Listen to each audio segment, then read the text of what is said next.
Hello, my dear students. How are you all? I hope everyone is doing good.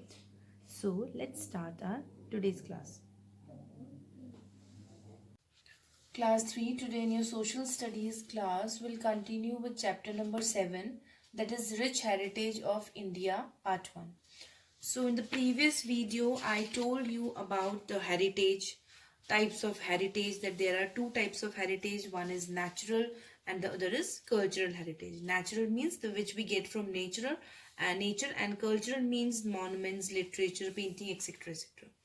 After that, cultural heritage is also further divided into material heritage and non-material heritage.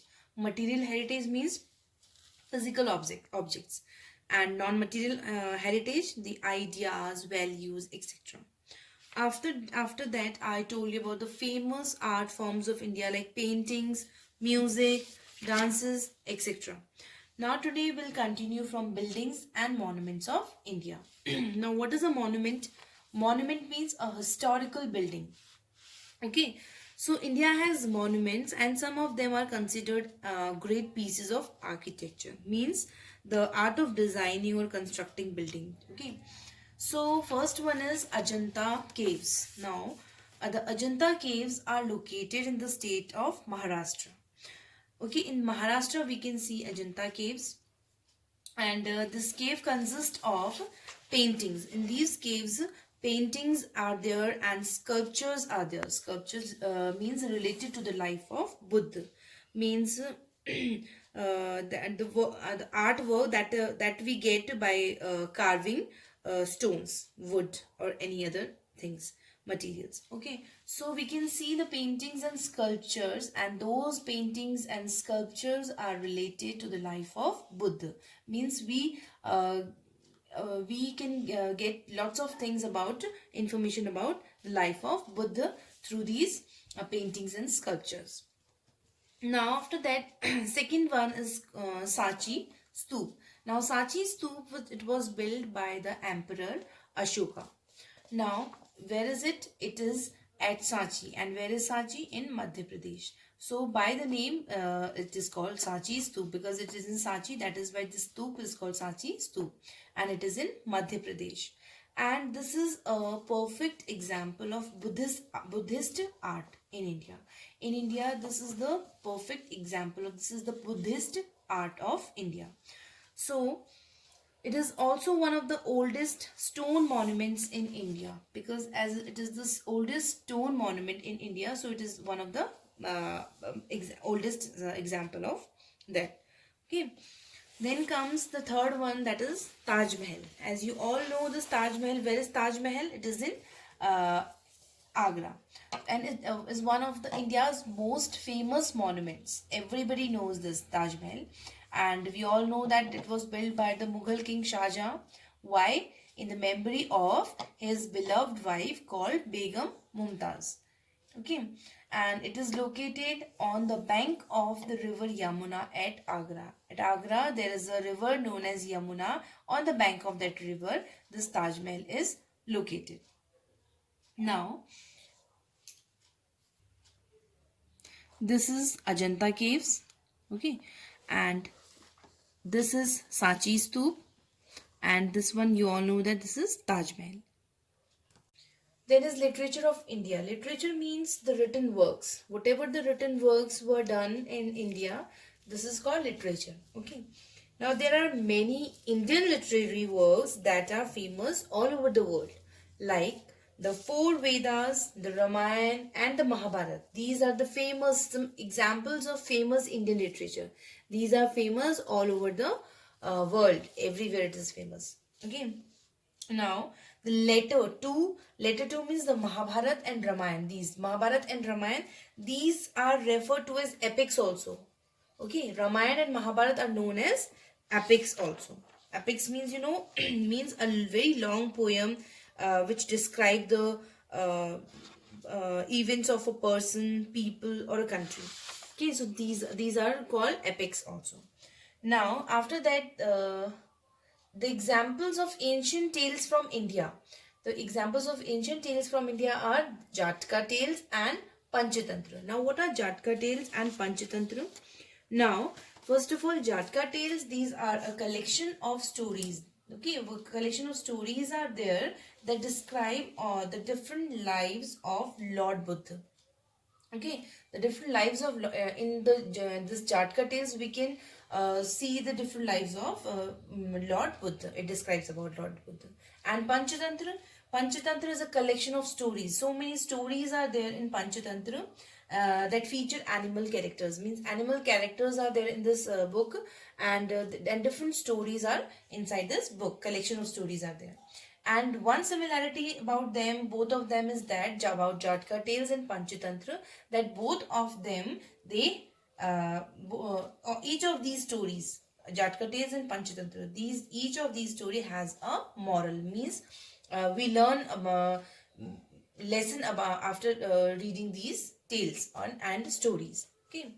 Now, later is festivals of India. Now in India, there are many festivals that we celebrate. So festivals means the days of celebration. Okay, the celebration. Now some festivals are celebrated to remember certain important events of the past.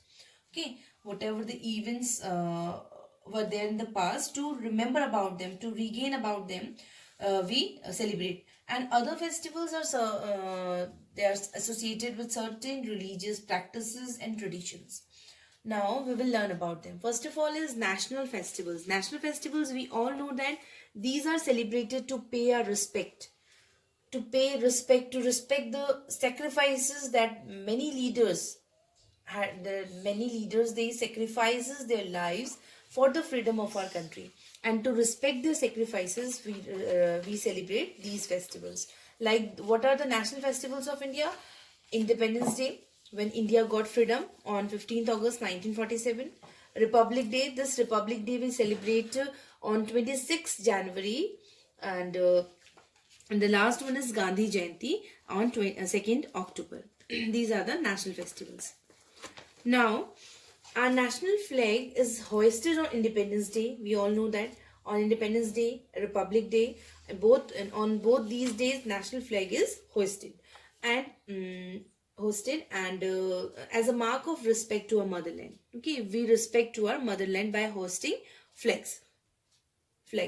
Now Gandhi Jayanti is celebrated because on this day Mahatma Gandhi was born. This is the occasion of the birthday of Mahatma Gandhi. So these are the national festivals. Then after that comes second one, Harvest Festival.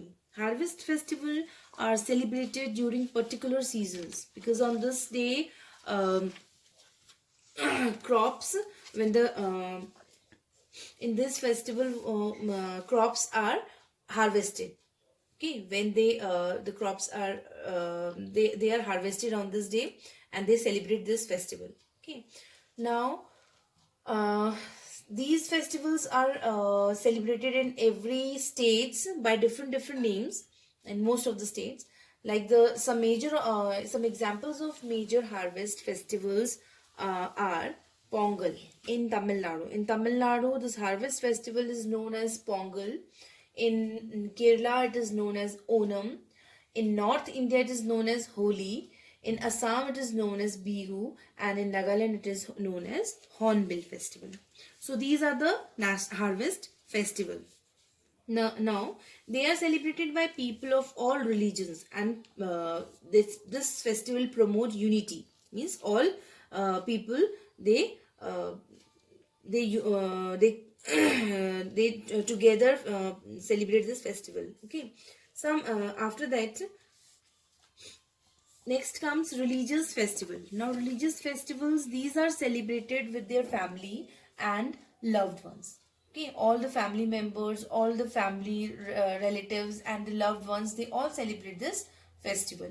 Now some religious festivals are Diwali, Eid, Christmas, Mahavir Jayanti, Baisakhi, Buddha Purnima, and many more festivals are there which we celebrate. Okay. Then now most of the practices followed in our country, these have been we received from our ancestors. Okay, our ancestor through the ages, means from many ages our ancestors, we are receiving the practices from our ancestors, and we are following it. Okay, now we can better understand the cultural heritage of India by reading history. Now, after reading the history, we can better understand our cultural heritage. Now, along with the history, the geography of India also contributes to the heritage of India, as we had done in the heritage of India. Along with history, geography is also there, like about the plateaus, okay, about mountains, and these are the what cultural heritage, okay, monuments, literature, painting.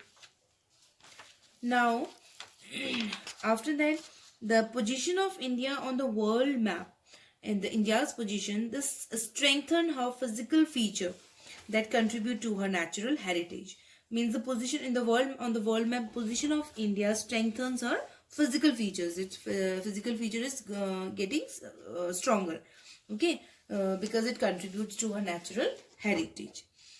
Now, today we have completed this lesson, so you have to do the exercises given on page number 64 and 65 in book, and rest of the questions in your social studies notebook in neat handwriting.